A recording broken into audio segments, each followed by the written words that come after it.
This is the Oracle Podcast with Ben Moa.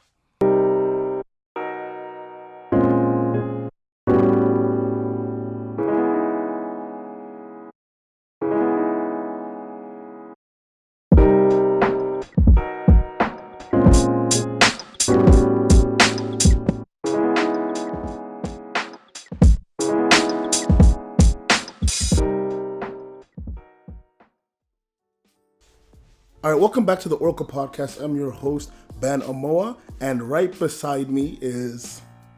Kamini Huther. What's up, everyone? All right, and we decided to try a thing to just record the intro and outro together. We'll see how it goes. I like it. And if she never features on it again, if we never do a duo, you guys will know we just weren't feeling it.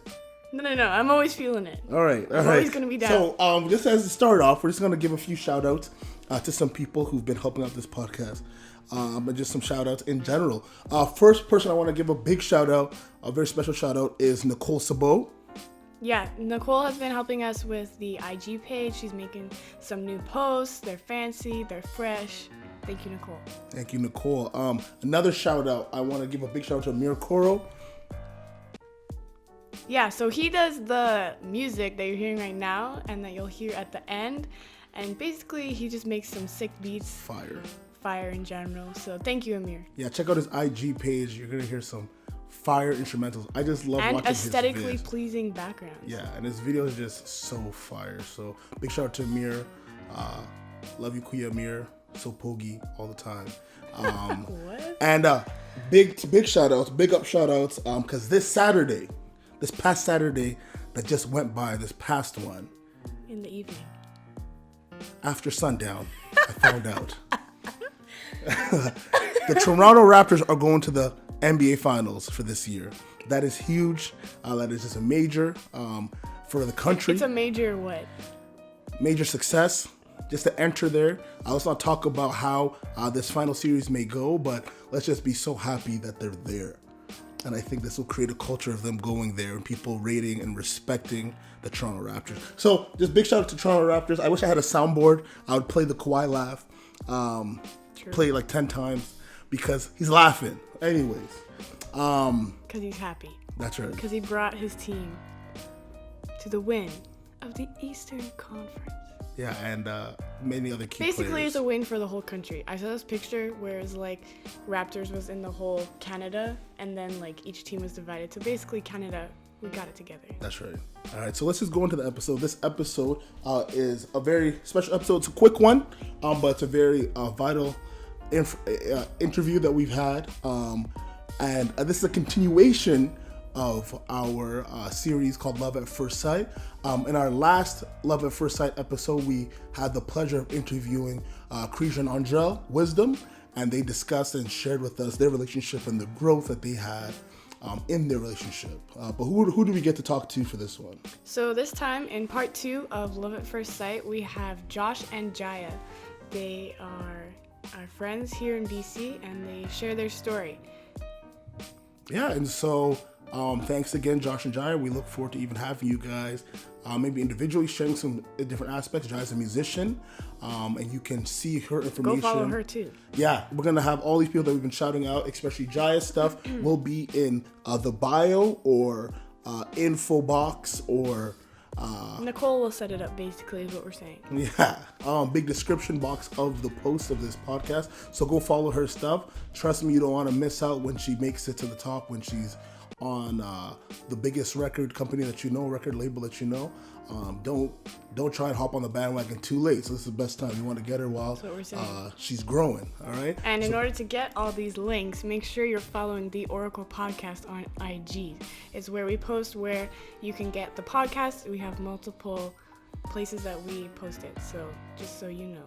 Yeah, that's right. You can follow and comment on Apple Podcasts to give us a boost, if you know what I'm saying. That's right. All right, guys, let's get to the show. Thank you so much for listening to our banter and our talk. It's actually been really fun. Wow, I hope to be back. Thank you, Ben. Yeah, I hope that we'll be back at this together. All right, stay tuned. Hope you guys enjoy this episode. Thanks a lot, Josh and Jaia. Here's the show. Hey, it's Josh here. I'm from Abbotsford, BC. I am currently wrapping up a kinesiology degree at the University of the Fraser Valley, and I'm hoping to be a physiotherapist one day. Hey, it's Jaia, and I'm trying to be a nurse. I'm from Vancouver. Um,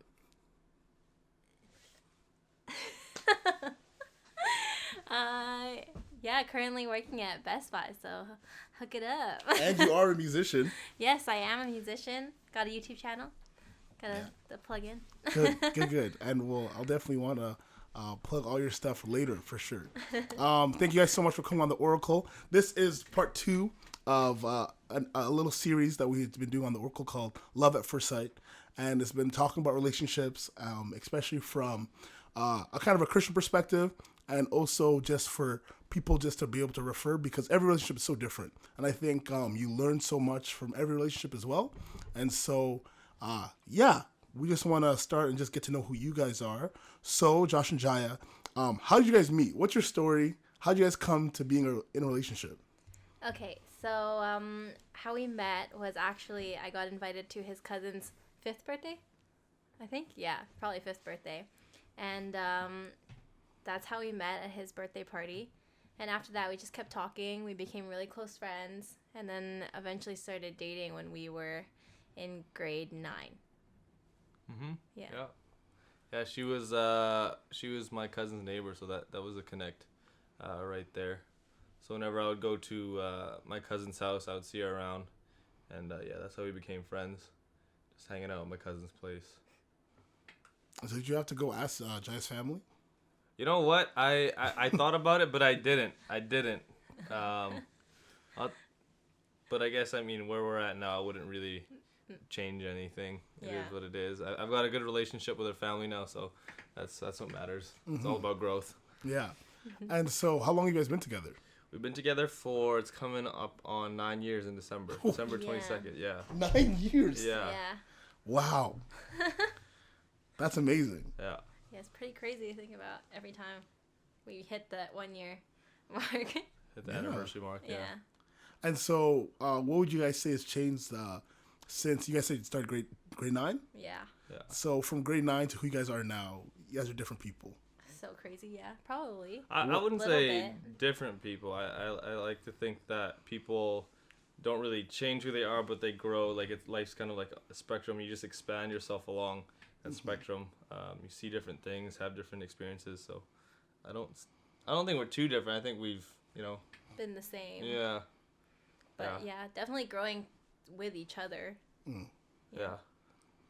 Oh, that's awesome. Okay, so the reason why I definitely was so interested by your relationship was because, as I think some people know, or most people know, you guys are not the same religion. No. And I think you guys have still continued not being the same religion from before to now. Yeah. And especially, I think, in Adventism, that's kind of like a scary thing sometimes. People talk about. I remember when I was a kid, like, they were just like, there was that verse that I think we mentioned before, is the unequally yoked. They used to like to say this thing, like, don't be unequally yoked, and you don't want to date anyone who's not Adventist. But that's not how life is all the time. I remember before I was in a relationship with somebody who wasn't Adventist way back, and I think there's nothing necessarily wrong with that, but that's always the thing that they try and drill to young Adventists when we're kids, totally. right? And so for you, Josh, like, what was that like at first when you were like talking to Jaia, knowing that she wasn't Adventist? Yeah, so back to what you were saying about, growing up in an Adventist household, you definitely got all those talks from parents, from, close family friends, and sometimes even from teachers. But I don't know, I'm not the person to let sort of external voices really steer where I go in my life. I'm pretty internally motivated, and so, I definitely took their advice because they were people that I looked up to, but I'm a guy who likes to take control of, my own destiny. Not trying to be cliche, but that's kind of how I viewed things. I guess if I was wrong, I was gonna find out my way. What about you, Jaia? How was it for you coming from, you're Catholic. Yeah. And so, what was that like? What did it matter, or was it? No, not really. But like same as Adventism, like we were drilled to like get married to Catholic, like Catholicism, and yeah, same thing with that. No, and I think like that's kind of like it's so different. And I think when we're young, again, like people tell us to just stay with what you know or stay with what works, I guess, for your future in the sense. But how have you guys made it work?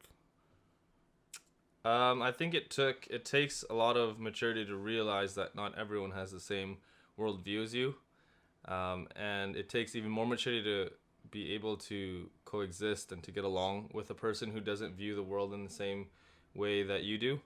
And so that was part of us growing up together, and me growing up as an individual is like understanding like, okay, she might not see the things that I see, or she might have a different spin on things like life after death, things on marriage, doctrinal things within Adventism versus Catholicism, which would be the main differences that we would have had at that age is, she was Catholic and I was Adventist. So, I don't know, what would you say?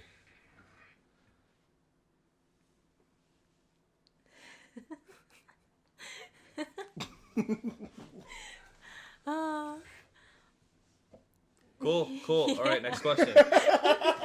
Next question. So how do you think you've found it to make it work, knowing that Josh is Adventist, or has that ever like kind of been a conflict in your mind, or how do you? I've always been like an open-minded person, and regardless of like religion, like we both believe in the same God. Like either way, we're still praising the same God. Yeah, and I guess helping out at church and stuff, being Catholic, it's like in a whole different like world, like from the outside looking in. But yeah. Now, actually, since you brought that up, you've been a pretty faithful church worker since you guys have been dating. Have you always been? No, not really. No. Oh, okay. So how'd you get involved at Church in the Valley? So Josh, like knowing that I like to sing and stuff, he thought I would be interested in getting into praise, which is what I joined Kids Zone for. And after that, it's just been that for the past 3 years. And it's been really cool. Working with kids is what I always wanted to do too. Mm-hmm. So like you commit a lot of time from what I've noticed. Like, I think like both of you do into the church, and that's like a key part. Because I think like whenever you're part of a denomination or religion, part of it is like committing your time, being intentional with serving at where you're at. I think that's part of being a part of any organization, not just church, but that's part of like my life's philosophy is to be able to give back, not just to take from something, whether it's work or school or play, but to be able to give back to something that you want to be really a part of. Mm-hmm. And so as like, you guys commit, like, and you guys are intentional with your time, has that ever kind of shaken your outlook on maybe like that you are like kind of automatically like Adventist? Has anyone ever told you that? Yeah, I've been told that like I'm basically honorary Adventism, Adventist. Yeah, how does that make you think? Or no, it doesn't like offend me or anything. I don't mind it. Like I'm in your church helping the way you guys do church, and yeah, I don't mind it. And so I guess looking in the future, and when you guys think about who you guys are and where you guys want to be, how would that affect, you think, like family or even just like what other people might say and stuff like that? And I can only speak for myself in this situation. Like I said, I like to heed the advice of people that I look up to, but again, those are all external voices.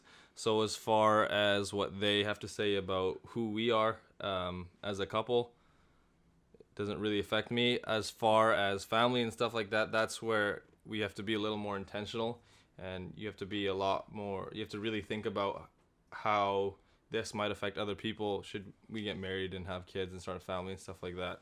I mean, your dad was Catholic. Right, You're but going out. it can be confusing for a kid to have parents that are from different denominations, which is why I think a lot of religions have that rule or really reinforce that doctrine of, don't marry someone from a different yoke, is because of the strain that it can have on a kid, especially because that's a reason to have a relationship that's at conflict, right?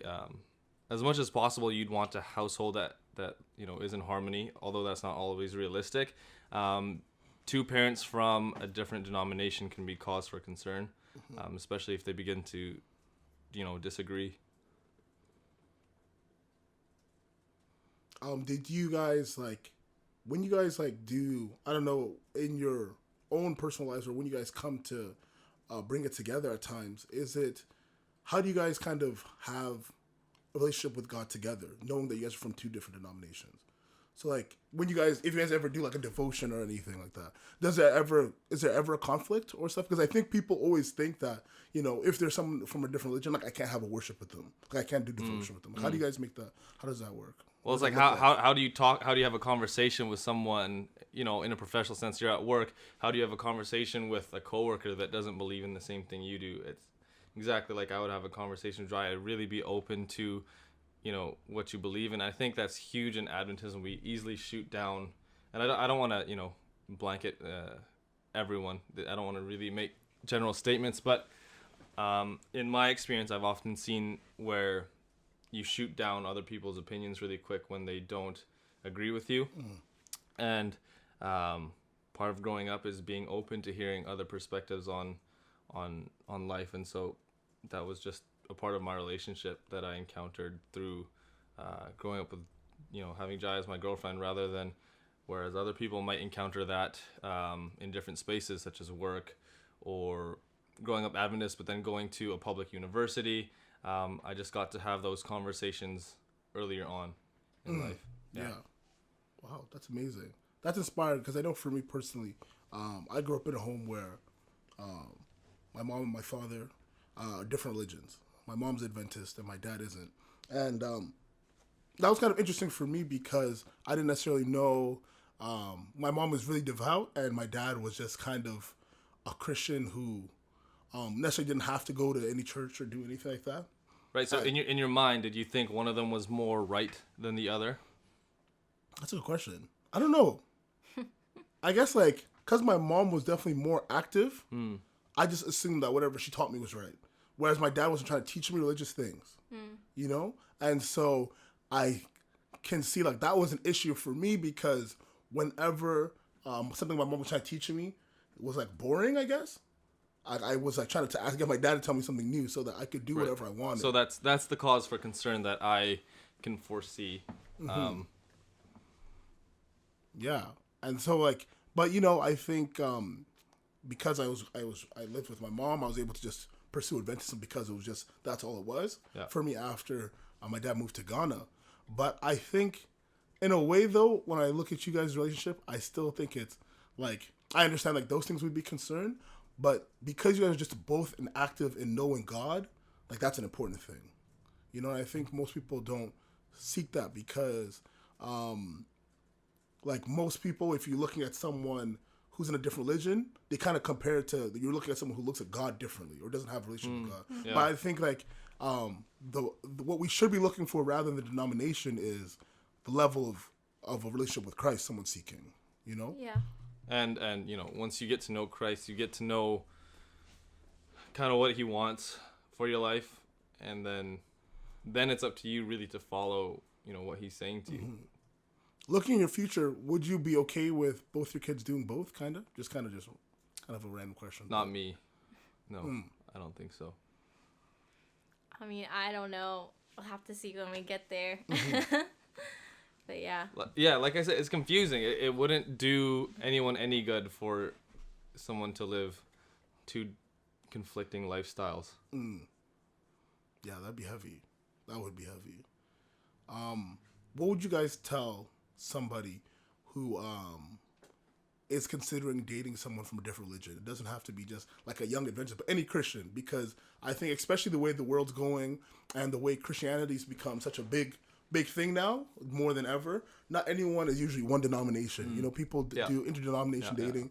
If you go to like Village Church, you know, you're not gonna just meet Baptists or one thing. You know, it's more common now for you to meet someone of a different way they keep Christianity. What would you tell them, both of you? I would tell them to be open, but I would also say, like, don't be ready to concede the values that you hold for yourself.